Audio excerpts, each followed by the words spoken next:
So there are a number of reasons why a digital strategy is really, really important. But the first one is you're active on a number of channels, but you don't really know why. And we see many organizations in the UK and overseas in that. Many organizations have jumped on social media in particular.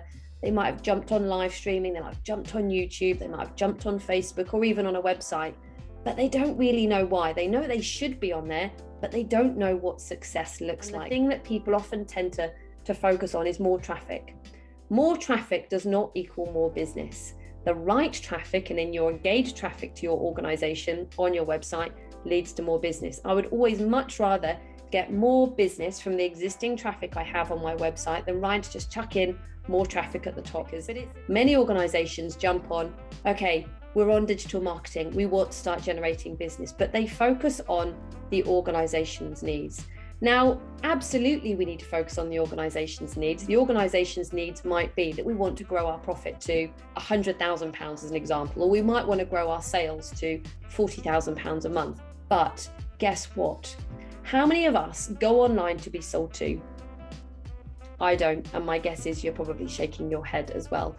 None of us go online to be sold to. However, how many of us go online, whether it be looking at social media, looking at search engines, or looking at other different channels, whether it be YouTube, etc., for challenges that we have? So whether it is, how to be fitter, or how to find a great venue for our wedding, all of us really go online to be able to have that service. So we have human needs.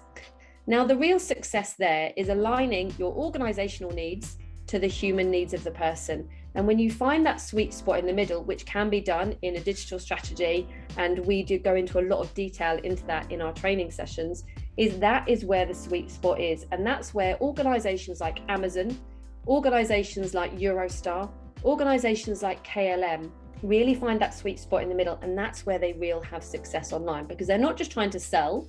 They're not trying to sell a product or a service. They're understanding what the customer's wants and needs are, and understanding that messaging online, and understanding where those people are hanging out, and joining the dots in the middle. So now let's move on to actually applying the digital strategy, because this is ultimately the important part as well from that aspect. So how can we make sure that we're actually applying that digital marketing strategy? But before we do that, I would like to ask you guys a question again, because I like to ask questions and like to know who's in the room. So I would like to ask you a question of what are the biggest challenges you face with your digital marketing implementation at the moment? Okay, content creation. Content's really hard, isn't it, to think about content? Understanding our audience. Yeah, who are our audience and what content do they want? Okay, so my best piece of advice for you today is listen to your customer and listen to your target audience. So with these, first of all, if you're now going to conferences, events, if you're able to listen, if you're in a shop or if you're at a conference, B2B conference, just standing and listening to the people that come up to your stand, listening to the people that are on the phone, listening to the voice of customer data, listen to the language that the people are using. Don't ask people questions, just listen. If you ask people questions, they're often very curated in their answers, but just listen. Listen to the conversation, listen to the words being used from both parties, listen to the conversations that are being had, listen to the pain points that person's having, or listen to the decision factors that person is sharing with you. But there are many, many ways that you can listen, and it isn't just in a physical sense. Google Search Console is one of my favorite tools. Now, if you don't have this installed on your website, make it priority one for your takeaway list for today, because Google Analytics is great, but let me share with you this. Google Analytics tells you what people are doing and what they're not doing when they get to your website. But Google Search Console goes a stage above that, and it will tell you from the people that are looking for your products and services and the challenge that they have, who is looking for that, what country they're from, what keywords they're using, but who doesn't visit your website. Now, surely from that perspective, you want to be looking at both of those tools to understand how we can pull that lever to get more of those people to our website through creating content, understanding where they are in the world, understanding that the keywords that they're using. So one piece of content, if it's done really, really well, should be SEO friendly, so it gets to the top of search engines.